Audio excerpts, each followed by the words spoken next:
전반기를 마무리한 후 이강인은 휴식을 취한 뒤 2023 카타르 아시안컵 준비를 위해 위르겐 클린스만호에 합류합니다.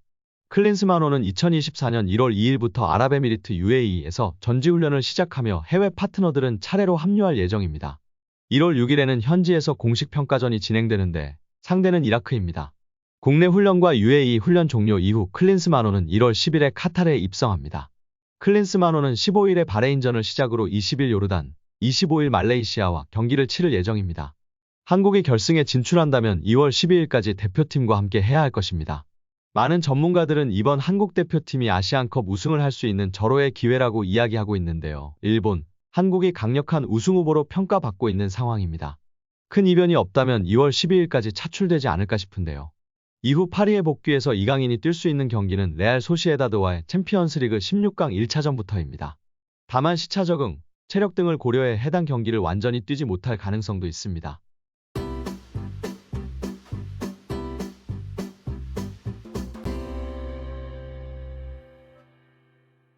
이강인은 우승을 위해 파리 생제르맹에 남기로 하고 뒤늦게 아시안컵에 합류하게 되었는데요. PSG는 오는 2024년 1월 4일 프랑스 파리에 위치한 파르크 대 프랭스에서 열리는 프랑스 슈퍼컵에서 툴루즈와 맞대결을 펼칠 예정입니다. 프랑스 슈퍼컵 트로페 대 샹피용은 프랑스 축구연맹이 주최하는 슈퍼컵으로 프랑스 리그앙 우승팀과 쿠프 드 프랑스 우승팀 간의 대결입니다. 최다 우승팀은 PSG로 11회 우승을 했습니다. 지난 시즌 리그앙에서 우승을 한 PSG는 쿠프 드 프랑스 우승팀인 툴루즈와 일전을 벌이는데요. 이강인 출전이 성사되며 화제입니다.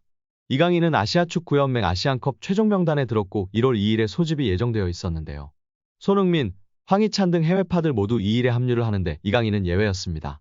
대한축구협회는 12월 28일 이강인을 제외한 손흥민 포함 대부분 선수는 소집 규정에 맞추어 1월 2일 소속팀을 떠나 아부다비로 소집될 예정이다. 이강인은 소속팀 슈퍼컵 경기 출전 후 바로 합류한다고 전했습니다. 프랑스 르 파리지앵은 비하인드를 전하며 화제인데요. 12월 31일 이강인은 트로피 결정전에 출전할 수 있다고 하면서 이강인은 툴루즈전에 참여하고 싶다는 의사를 대한축구협회에 전했다. 합의가 되면서 이강인은 유일하게 제때 합류하지 않는 해외파가 됐다. 이강인은 툴루즈전 이후 곧바로 대표팀 합류를 위해 출국한다고 이야기했습니다. 이어 루이스 엘리케 감독은 이강인을 트로페 대 샹피용에 내보낼 수 있어 기쁘게 생각한다고 덧붙였습니다. 이강인 선수 본인이 팀에 남아 슈퍼컵에 뛰기를 원했다는 것이 너무 좋은데요. 우승에 대한 갈망을 표현했고 엘리케 감독도 이런 선수를 좋아한다고 공개적으로 발언했었습니다. 다시금 팀의 우승을 위해 헌신하고 함께하고 싶음을 나타낸 이강인 선수 매우 잘한 결정이라고 생각됩니다. 파리 커리어에서의 첫 우승에 한 발자국 다가가고 팀을 위해서도 헌신하고 위하는 모습을 팀적으로나 팬들에게나 어필할 수 있었던 것 같습니다. 엘리케 감독은 그동안 이강인을 향한 비판이 있을 때에도 그를 신뢰했습니다.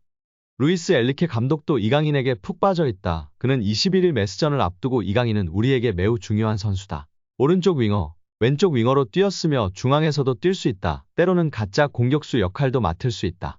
최고의 기술을 지녔고 수비 능력도 뛰어나다. 팀을 위해 너무 많이 희생했다라고 극찬했고 경기가 끝난 뒤에도 이강인은 결정적인 패스를 쉽게 한다. 특히 그의 다재다능함을 높게 평가한다. 그는 어디서든 뛸 수 있다. 라고 높이 평가하며 팬들의 공감과 지지를 받았었습니다.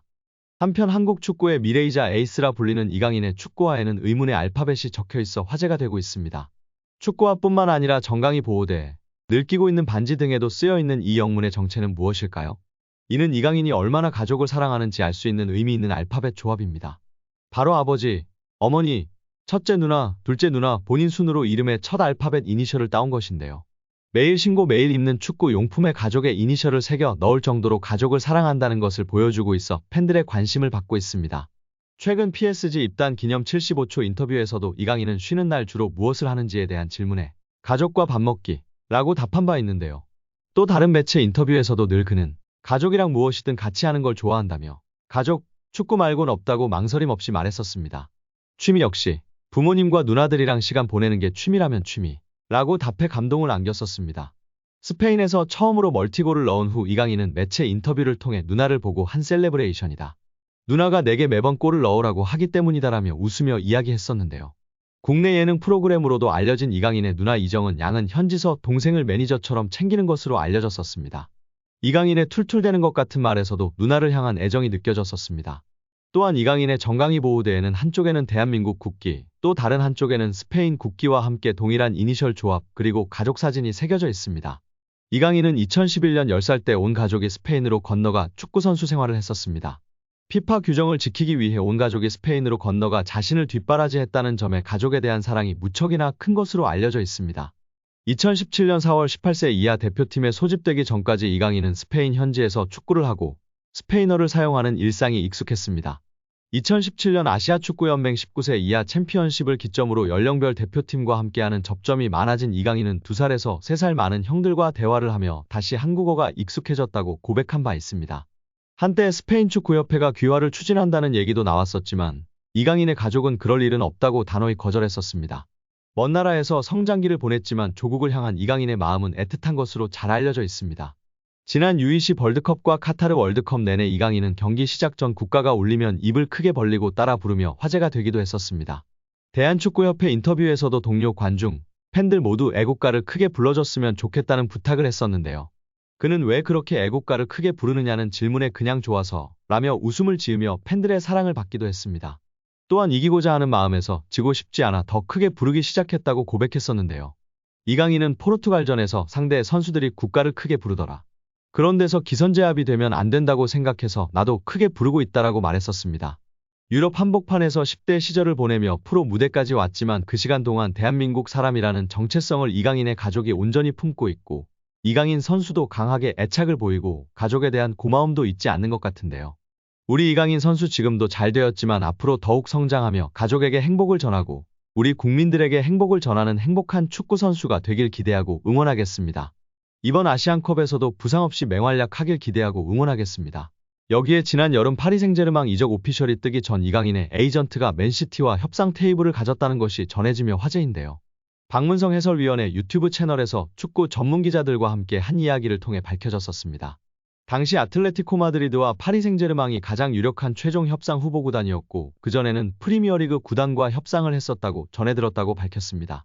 구단 내부 기자들에게 들었던 정보로는 이강인의 에이전트가 이전에 SNS를 통해 프리미어리그 각 구단에 방문했던 것이 사실이고 브라이튼, 아스톤빌라, 맨시티와 협상을 벌인 것이 사실이라고 전했습니다. 특히 맨시티는 중원의 미래로 이강인을 점찍고 협상 테이블을 연 것이나 바로 즉시 전력감으로 생각하지 않고 영입 후 구단 그룹에 있는 스페인 팀 지로나로 임대 보내는 것을 제안하였다고 하여 협상 명단에서 배제되었다고 합니다. 마요르카에서 지로나로 가는 것은 큰 의미가 없기 때문이었는데요. 맨시티였으나 지로나로 임대를 보낼 예정이고 앞으로 어떻게 될지 모르는 상황에서 맨시티의 도박을 받아들일 필요는 없었을 것 같습니다. 이 와중에 아틀레티코 마드리드와 PSG가 적극적으로 달려들었고 가장 확실하게 매듭을 지은 것이 PSG였다고 밝혔었습니다. PSG에서 챔스 경험 좀 하다가 세계 최고라 평가받는 프리미어리그로 이적했으면 하는 바람인데요. 이번에 토트넘, 에버튼전을 직관 갔던 이강인 선수. 마음 한편에 프리미어리그 빅클럽으로 이적하고 싶다는 생각이 싹 텄으면 좋겠습니다. 오늘 영상은 여기까지입니다. 끝까지 시청해주셔서 감사합니다. 늘 건강하시고 더 좋은 영상으로 찾아뵙겠습니다. 구독과 좋아요도 잊지 마시고 부탁드립니다. 감사합니다.